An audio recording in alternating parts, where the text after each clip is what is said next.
साथियों, काम की अधिक व्यस्तता के कारण, जैसा कि मैंने कहा भी था, 5 तारीख से मैं बहुत ज़्यादा व्यस्त हो जाऊंगा। आप सभी लोगों को क्लेम सेटलमेंट और इसके साथ ही साथ जो लीगल एक्शन उस पर।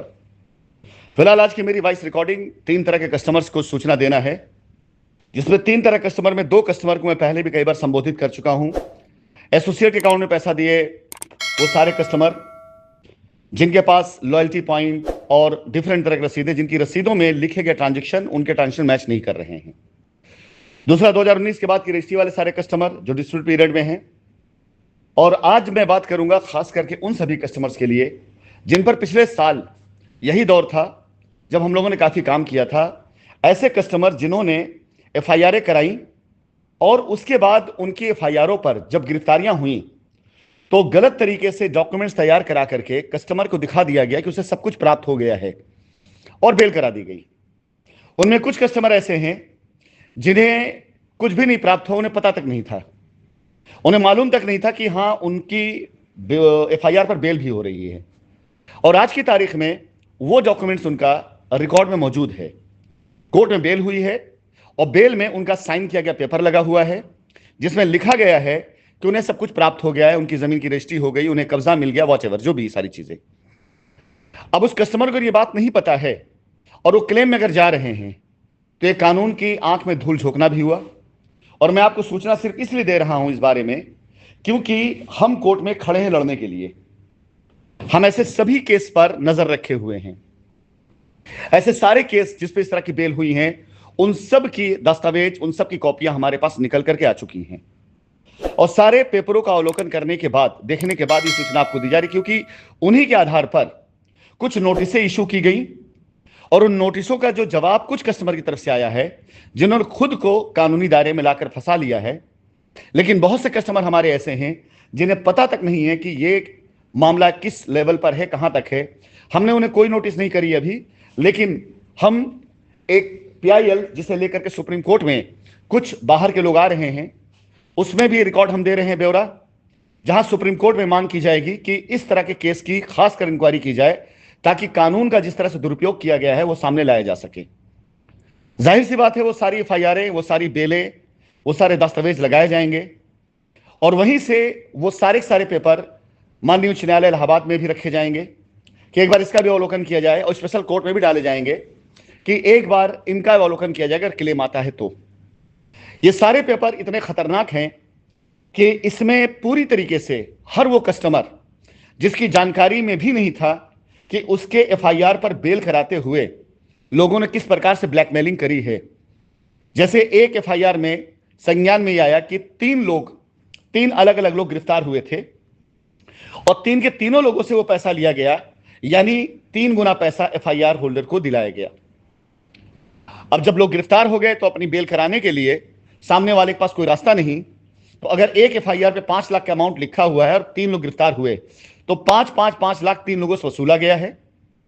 और क्या मिला एफआईआर करता को मुझे नहीं पता, लेकिन 15 लाख रुपए प्राप्त करने के बाद भी उस एफआईआर कर्ता ने अपने नाम पर जमीन की रजिस्ट्री भी कराई है और इसके साथ ही साथ क्लेम में भी गया है। तो ये तो सोची समझी जानी बूझी ब्लैकमेलिंग की साजिश है और ये प्रमाणित होगा, ये पूरी से प्रमाणित होगा। ऐसे एफआईआर कर्ताओं के प्रति कंपनी के दिल में कोई भी भाव नहीं है। इनके साथ कानूनी तौर से कंपनी बात करेगी, लेकिन ऐसे ज्यादातर एफआईआर करता हैं जिनको यह पता भी नहीं था कि उनकी एफआईआरों पर यह खेल खेला गया है। और यह खेल जो खेला गया है वो बड़े स्तर पर खेला गया है, इसलिए उस पूरे स्तर पर ना जाकर के इस मामले को 3 के तीनों कोर्ट, स्पेशल कोर्ट जहां पर क्लेम जा रहा है, माननीय उच्च न्यायालय जहां से डायरेक्शन दिया गया है, और सर्वोच्च न्यायालय सुप्रीम कोर्ट जहां पर पीआईएल दायर की जा रही है, इन तीनों जगहों पर कुछ सबूतों के साथ, दस्तावेज के साथ, सॉलिड सबूतों के साथ हम लेकर के आ रहे हैं ताकि इसके प्रकाश में यह सारे मामला देखे जा सके। संदेश ऐसे सभी कस्टमर्स को जिनकी एफआईआरों पर उन्हें शंका हुई हो कि ऐसा कुछ बेल वगैरह कराया गया हो, एक बार आप जरूर से जरूर इस बात की इंक्वायरी कर लें। मेरा संदेश है ऐसे कस्टमर्स को, क्योंकि अभी हम मात्र कुछ लोगों का डेटा कोर्ट में डालने जा रहे हैं और कोर्ट से मांग करने जा रहे हैं कि सारी एफआईआरों पर गहन जांच की जाए कि इसमें गिरफ्तारियां किसकी हुई थी, कैसे हुई थी और इनकी बेल हुई थी तो कैसे हुई थी, और सारे बेल ऑर्डर मंगवा लिए जाएं और मंगवा कर एक बार उसका अवलोकन किया जाए कि बेल ऑर्डर में क्या लिखा गया है। बिल्कुल जितनी बेलें अब तक हुई हैं A to Z, वो सारी की सारी बेल ऑर्डर को पूरी तरीके से माननीय उच्च न्यायालय, माननीय सर्वोच्च न्यायालय और स्पेशल कोर्ट के संज्ञान में ला करके उस पर इमीडिएट तुरंत प्रभाव से एक्शन की बात की जाएगी। और उसमें अगर आपकी एफआईआर है, जिस एफआईआर में लिखा गया होगा बेल के लिए कि सेटलमेंट कर दिया गया और आपको पता भी नहीं होगा, तो बिला वजह, क्योंकि आप कस्टमर है, मैंने आपसे कहा था ना कि हर किसी की गलती की सजा कस्टमर को इसलिए मिलनी है कि कस्टमर को बेस बनाया गया है, कस्टमर के एफआईआर पे सारा खेल खेला गया है। तो ये सारे कस्टमर जो एफआईआर में गए थे, कहीं ना कहीं कंपनी कस्टमर हैं। मैं उन कस्टमर के साथ में हूं जिनका कोई दोष नहीं है, जिन्होंने एफआईआर अपना संवैधानिक अधिकार के तहत किया है, जिन्होंने एफआईआर इसलिए किया है कि उनको उनका पैसा मिल जाए और कंपनी भाग गई, इसी उनके कानों में गई। उनका संवैधानिक अधिकार, उनसे मुझे कोई शिकायत नहीं है। हाँ, अलग बात है कि एफआईआर में अगर उनके कंटेंट गलत लिखे गए हैं तो मैं उनसे ट्रायल पे बात करूंगा, और अगर कंटेंट सही है, उन्होंने कोई ऐसी बात नहीं लिखी हुई है, तो कानून सबके लिए बराबर है, मेरे लिए भी, आपके लिए बराबर। ना मैं आपको रोक पाऊंगा और ना दुनिया कोई ताकत आपको रोक पाएगी। लेकिन ऐसे सारे केस, जिन केसेस में खेल किया गया एफआईआर का, सिर्फ इस वॉइस नोट जरिए मैं आपको सूचना देना चाहूंगा कि ऐसे सारे केस बर्निंग केस हैं। ऐसे केस की वजह से ये सारी एफआईआरें, सारी एफआईआर, सारे क्लेम आज की तारीख में सस्पेंस में आ जाएंगे। कंपनी अपने कदम रोकेगी नहीं। जहां कहीं भी छोटा मोटा कुछ भी मिलेगा, इस तरह से प्रहार कंपनी करती रहेगी, और कंपनी किसी भी तरह से किसी तथ्य को छोड़ेगी नहीं। पिछले 5 सालों में जो कुछ भी हुआ है, वो सारे सबूत लेकर कंपनी अपनी पूरी ताकत साथ इस मुकदमे को लड़ने आ रही है। सूचना मैं सिर्फ इसलिए देता हूं कि चाहे आपने सही किया हो चाहे गलत किया हो, कंपनी में पहला निवेश आपका कंपनी के प्रति श्रद्धा का सबसे पहला प्रूफ था, सबूत था। मैं उस दिन को नहीं भूल सकता हूं जिस दिन आपने हमारी कंपनी विश्वास करके, बड़े अरमानों से अपने हाथों से चेक लिख करके, एनएफटी करके या अपने एसोसिएट को कैश देकर कंपनी में विश्वास जताया था।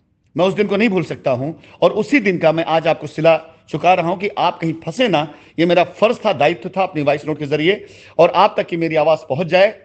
तो अपना फैसला आप खुद करिएगा, नहीं तो ये माह ये सारी चीजें कोर्ट के पटल पे आने वाली हैं, और ऐसी सारी एफआईआरों पर हम कानूनी तौर से पूरी तरह जांच करवाने की मांग करेंगे कि सारी एफआईआरों पर कितनी गिरफ्तारियां हुई और उनमें बेल का क्या स्टेटस है, और बेल ऑर्डर को बिल्कुल पढ़ा जाए कि बेल किस आधार पर दिए गए हैं।